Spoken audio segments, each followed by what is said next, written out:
Well, hello everybody. I'm Ed Parcaut. I'm here with Francisco Ruvalcaba Jr. How you doing, man? Good. How are you? Good.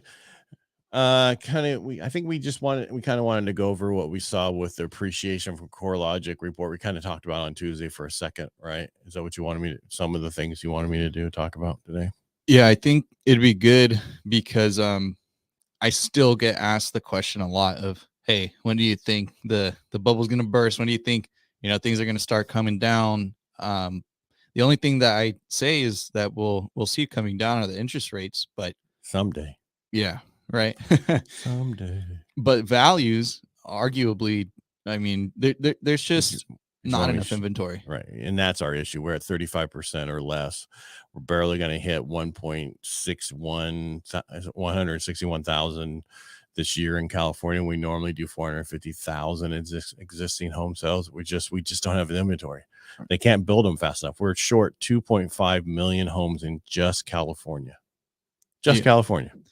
And that's the biggest thing, right? And then I mean, you even narrow it down to like the Central Valley. Yeah. Like in our area where we're, working a lot, and it's hard. I mean, there's not a lot out there, and there is a lot of desirability to live over here too. Yeah, all over. They want a house. Yeah. And they need to build them. They will come. But that's, that's what I hear. That was a movie or something. All right. So currently what CoreLogic stated, I'm going to get that bigger. There we go. If you can look down here at the bottom, it's current month over month versus year over year. So if you look here, this is month over month, and this is this is through May 2023 forecast through May 2024. So they indicate home prices will increase month over month basis by 1% from May 2023 to June of 2023. So that's 1%, right? An increase. So that's what that right here. This is forecasted, and this is what they really think it's going to do year over year. This is what it's been doing month over month and year over year. So in May, we went up 0.9%. And then, but year over year, we're at 1.4%. But what if they look at just the last 6 months, what they think the number is going to be going forward? You understand? Yeah. And sorry, what was that? No, I'm just going to say, so values are going up. Right. They're not going down. We have erased, like we talked about on Tuesday for a second, the last 6 months of losses overall. Yeah, and it's just, and again, this is nationally. And that's the biggest thing too, right? Is because a lot of the times, I mean, it's like I tell, all my clients that I help, granted, we don't have a crystal ball, but I mean, it's not that hard to look and take in data, Mm-hmm. Like that's the biggest part that no matter what, I mean, that's the whole point of history, right? Yeah. Is to let us know that, history repeats itself and it's still continuing going. And another big challenge as well is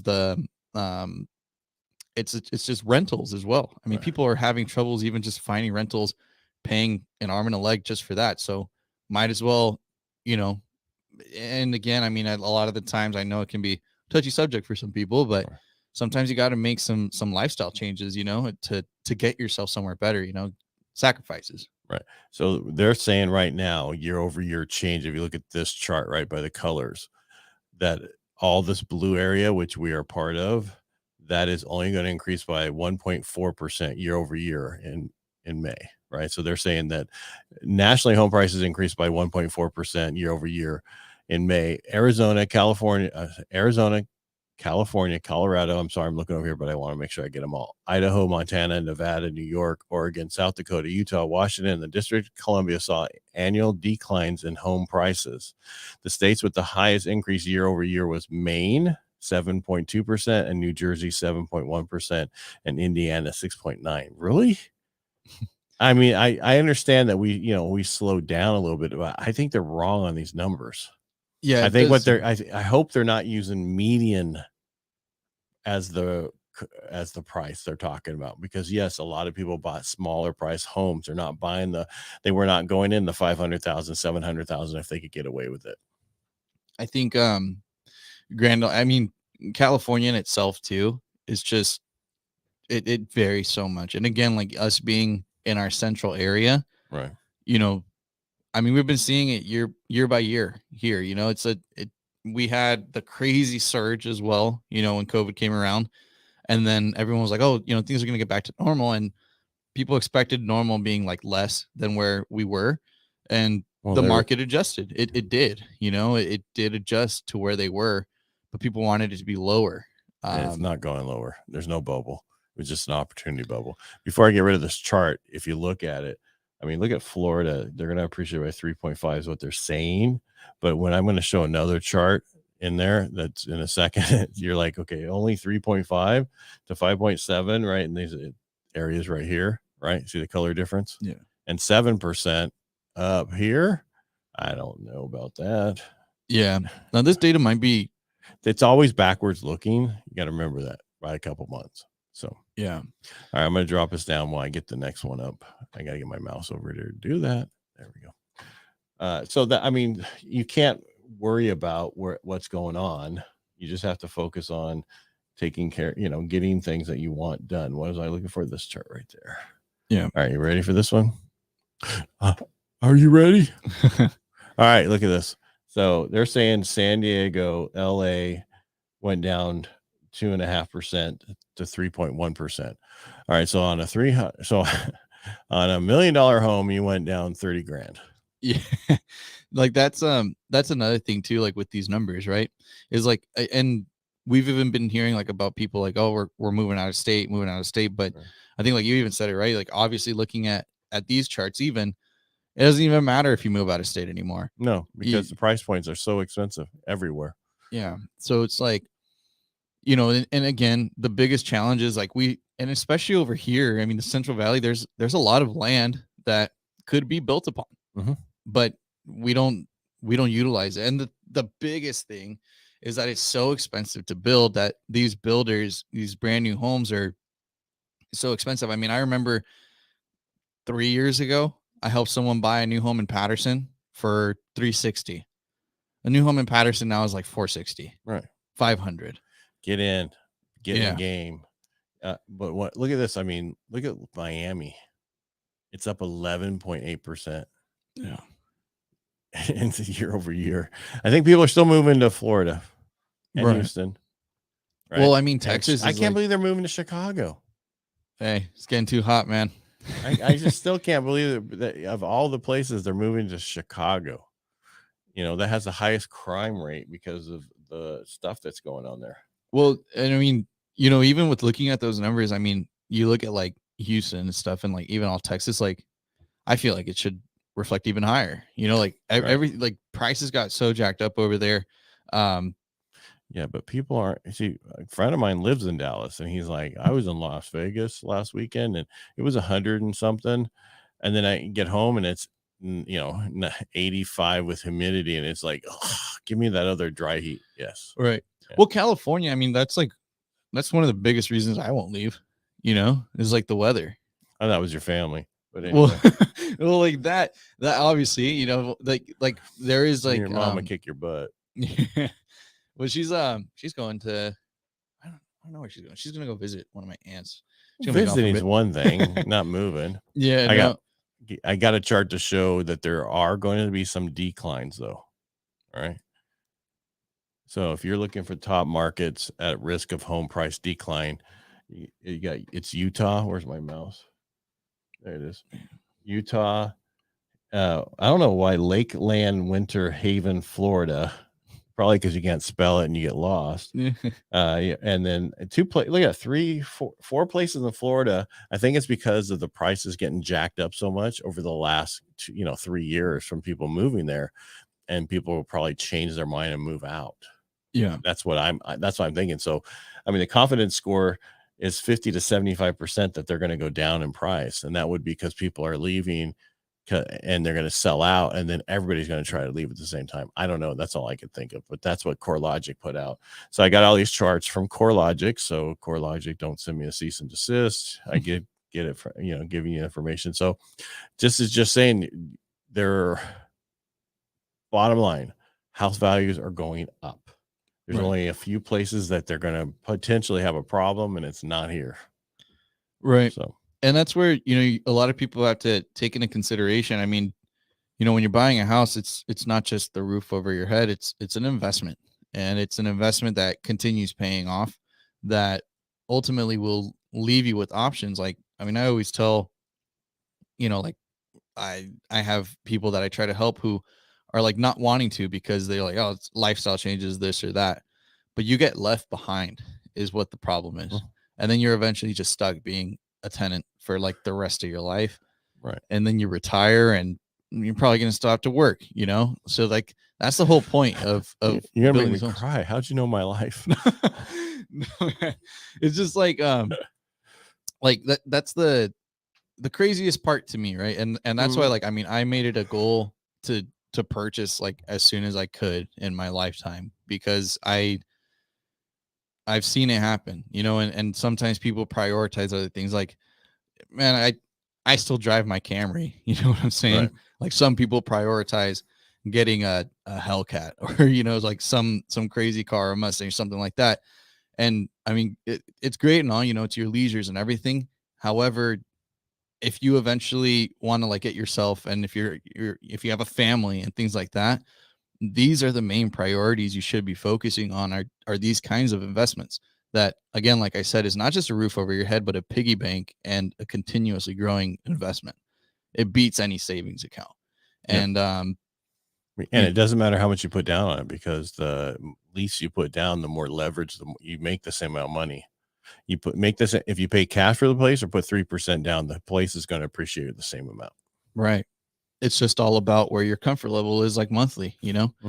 And people just sometimes, I mean, because sometimes people don't have enough, but then it's a single person, like rent a room out, rent 2 rooms out, you know, find a way to make it happen. Is that what they call house hacking? Yeah. I mean, I'm doing it, you know, and I can tell you, I mean, it works. Like it really works. And that's where I try to tell everybody is, you know, you have to get out of your comfort zone a little bit. And I know for some people, it's like, it's not doable or feasible because of, like, again, lifestyle and lifestyle decisions. But if you can kind of understand the benefits of it, I mean, everybody would be doing it if they could really, like, truthfully see, like, okay, this is where I'll be one day. Like if there was a button, right, where the people could like fast forward and say, hey, this is where you'd be if you own a house, you know, after a certain time, and this is where you'd be like if you're just still renting. And it's a big difference for a lot of people. It can really shape your life into different ways. Yeah. Well, it's going to change the trajectory of your family to where now you know, everybody's going to own a house because mom and dad own a house now, you know what I mean? As they grow, everybody grows old. And once you own the house, it appreciates just like the rest of the houses do. Right. Right. So, I mean, percentage wise. So if the homes went up 10%, your house would go up 10%. The problem is if you don't own that house just went up 10%. And on, you know, 400,000, that's 40 grand. So that means every time you don't buy, and if your income doesn't go up, you're limiting what you can afford, or if you're ever going to get in there. And that's just what you said. I just wanted to make sure we reiterate, say it again. Right. Well, it's kind of like what needs to be done, you know, because like a lot of the times it's like we say, you know, you can lead a horse to water, you can't make them drink. And that's like another thing too, where like for a lot of people, like sometimes I'll even have that concern come up of like, man, like I really want to do it, but what if I can't make the monthly payment? Or like if I reach a point or something happens with my job, you sell it, you know, don't get out of a situation. Like don't lose your job and be renting and then get kicked out. And then where are you going to go? It's on the street. Right. Or your family's house. Right. And the best time of the year, it's funny when people go to their families for Christmas and stuff, and they're like, okay, I need my own house. I can't handle this anymore. Yeah. I need to have Christmas at my own place. I don't want to deal with my family. Yeah. And for, you know, for everybody out there, I mean, it's really as simple as sometimes even just budgeting properly, you know, and you will really like thank us, you know, when you get there, you'll be like, man, like I'm glad I listened. I'm glad I did make this change. It's a big change that will propel you to whole different levels, you know, once you're doing that. And then from there, I mean, you can start getting creative and thinking, okay, I'll buy another investment property, or I'll buy another primary and I'll rent this one out. It's all about the continuous growth. Some people don't want to do that, right? Which is okay. But even then, the person that doesn't want to do that and just buys once, they have a big investment. Yeah, I mean, and a lot of people will do the house they live in and then potentially buy a second home somewhere to visit, and that'll get better and easier as the years goes on. Where right now it's just ugly, like buying an investment property. So your best thing is to buy a 5%. You know, if you don't own a home, never had in the last 3 years, buy it with 3% down. Get in there, get comfortable, get some more income, and then go and buy another house for 5% down. Yeah, because the second time it's going to be minimum 5% down. Right. The first time is 3% conventional or, FHA and that kind of stuff. Well, it's like you said, leverage your cash, Mhm. leverage it, and you'll find all ways. And I mean, you can go on YouTube and like just learn about all these kinds of things. Like Really? that's what a lot of the times. I mean, we even say it, but there's tons of like educational resources out there. Like it's so easy nowadays, I feel like, to succeed. Mhm. We have so many tools at our belt that we should take advantage of. Yeah, I mean, you have stuff that my generation didn't have, right? Until recently, of course. Yeah. I mean, remember a phone book? I don't know. Yeah. My mom was a phone book. There's only a phone. That's all we had, man. There's nothing else. And it was funny. And then, now the cops are like, how am I supposed to hit anybody now? I don't have a phone book. Right. No, yeah. It's like, it's crazy. I'm not saying cops do that. That was just a joke. I don't want to be pulled over on the way home. No, but realistically, everybody get out there. You need to start looking, and even if you're just shopping until you feel like you're at that right moment, do it. But be ready. Do a soft credit check, see where you're at. Mhm. Be keeping yourself up to date as you progress so that you can get there. Yeah, and that's what we do. I've worked with many people over years to get there, and that's okay as long as you get there. Right. And the difference is, I like that. I was hoping that we'd have slower appreciation, because if we keep going the way we're going, we're going to be back up to 22% before you know it. Because if they're thinking already 10% and you have the rates where they are, as rates come down, it's just going to get crazier. Yeah, I mean, I believe when the rates hit 5%, we're going to see. I could see homes appreciating within months by like 20, 50 grand. Like we saw it happen. Well, once the rates go down, because then existing home sellers will sell their home because they have a 3%, and it's not a big deal to go get a difference in 2%. But everybody's got these golden handcuffs of an amazing rate on their homes. And I was talking about this earlier. Some people were like, well, why don't we just have, I have a VA loan, have it assumable, or FHA. I'm saying the problem is, unless you just bought in the last year, you have too much equity in there to do a second loan on, right? And have that 10% interest rate on that second loan. It just doesn't make sense. But we got to run the numbers for everybody to see what makes sense. Right. All right, Francisco, thank you so much for being here. I want to thank you for being here. And if you need anything from us, you can reach out to us. You can find me on Parcaut everywhere. And Francisco, his phone number is 209-493-2400. And say goodbye, Francisco. Goodbye, everybody. Have a great day. I was expecting you to say goodbye, Francisco. All right, make it a great day. Thanks for watching. Best way to support us is just go to our YouTube channel. Mine's Ed Parcaut, and you're Francisco Ruvalcaba Jr., right?